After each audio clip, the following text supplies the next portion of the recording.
Recently, a Redditor sparked a funny thread on the dog subreddit when they jokingly posted about their dog's lack of art appreciation.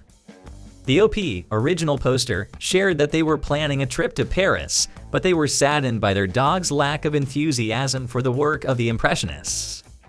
They posted a photo of their dog staring unimpressed at a framed print of one of Van Gogh's Iris's paintings along with this written cry for help. 5-year-old mixed breed rescue. We are planning a trip to Paris next year, and I want to take him to the Orsett. It's one of my favorite museums in the world, and I want to share my love of Impressionism with him. However, he has absolutely zero interest in the works of the Impressionists. Don't get me wrong, I know it's absurd to expect a dog to appreciate a painting on the level of a human. However, I was hoping he would, on some rudimentary level, sense the beauty of the colors, the bold subversion of classical norms, the innovative brushwork. However, he refuses to engage. I can briefly hold his attention when pointing out the way Van Gogh's irises capture the exquisite agony of a tormented soul within breathtaking swirls of color, but I sense that very little of this is getting through to him. It's almost like he has no interest at all in the paintings. Quite frankly, I now dread the idea of wasting my visit trying to explain Agnès Déjeuner or Renoir's Country Dance or Caillebott's Floors. I'm starting to panic. Are there any training methods that can help? This led to a discussion among dog lovers about whether or not dogs can really appreciate art, and if so, what kind of art they might enjoy. Some commenters argued that a dog's limitations, such as color blindness and dependence on sense, might make it difficult for them to enjoy certain types of art, like Impressionist paintings.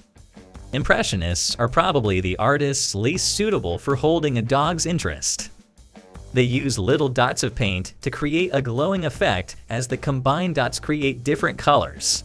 This effect, called isoluminance, could for instance turn a combination of red and blue dots into the color purple when viewed from a distance. A similar effect was used in old-fashioned 3-color printing. Your poor dog, however, already has a hard time with colors since their retinas are configured to not see the same spectrum as we do. Now you add the difficulty of trying to detect and appreciate color through an illusory blending effect, and you basically are blasting your dog with an overloaded image that seems like a collection of bold, flat shapes instead of the subtle texture that one goes to impressionistic art for. Other dog parents, like this next poster, suggested flipping the scenario and asked pet owners to try and enjoy the things their dogs enjoy instead. They pointed out how humans can easily miss out on some of their pups' hobbies, such as barking at squirrels outside and tearing up furniture.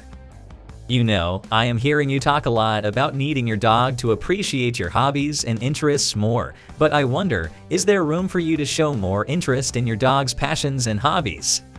I mean, do you ever yell at the window with him when strangers walk by your house?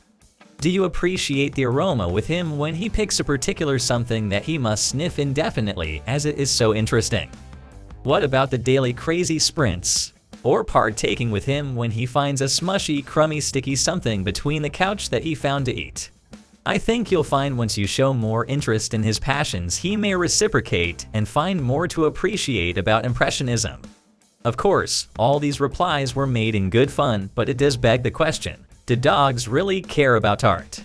Let's take a closer look. Can dogs appreciate art? Studies have shown that dogs are capable of experiencing a range of emotions, including happiness, sadness, fear, anger, and love. That means they are capable of enjoying things like music, food, and yes, art. This Redditor had more to say about her pet's feelings for her musical talents. One of my dogs is such a critic of my music that she corrects me as I play. Certain pieces especially inspire her to critique. And I very much appreciate when she points out, faithfully, that I often do not like and therefore do not play Strathspeys all that well. But is that not what practice is for? The other seems like he could honestly care less about music, but does thoroughly enjoy helping me frog a crochet project or rewind a few balls of yarn. Perhaps the Impressionists might inspire them in a more peaceful fashion. A 2002 study by animal behaviorist Dr. Deborah Wells at Queen's University in Belfast found that dogs react differently to different types of music. They tend to be relaxed and calm when listening to classical pieces, but get agitated when they hear heavy metal and rock music. On the other hand, pop hits like the songs of Britney Spears garnered no reaction from dogs at all. So it looks like there is hope for OP just yet.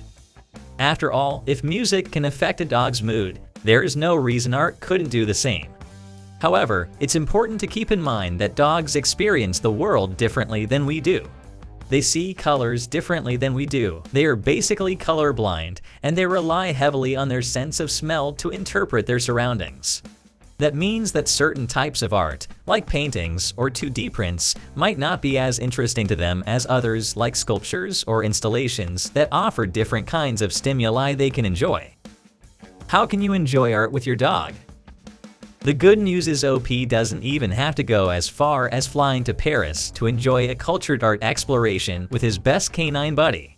There have already been some dog-friendly art shows in the United States, and it's no surprise that quite a number of art galleries allow you to bring your dogs. America's first art show for dogs, Dogumenta, launched in New York in 2017, exhibiting a collection of artworks curated by former Washington Post critic Jessica Dawson. The 3-day art show, designed to entertain people and their trusty canine companions, led to a smash hit follow-up exhibition in LA the following year. Of course, if you're short on time or inspiration, there isn't even any need to travel anywhere. There are plenty of easy ways to enjoy art with your dog that don't involve visits to museums or galleries. You can listen to classical music together while you both relax and spend some time cuddling on the couch.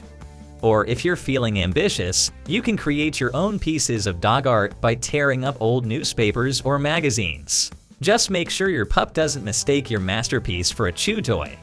Now that we know our dogs are capable of appreciating art, there shouldn't be anything stopping us from including our furry friends in our next cultural adventure.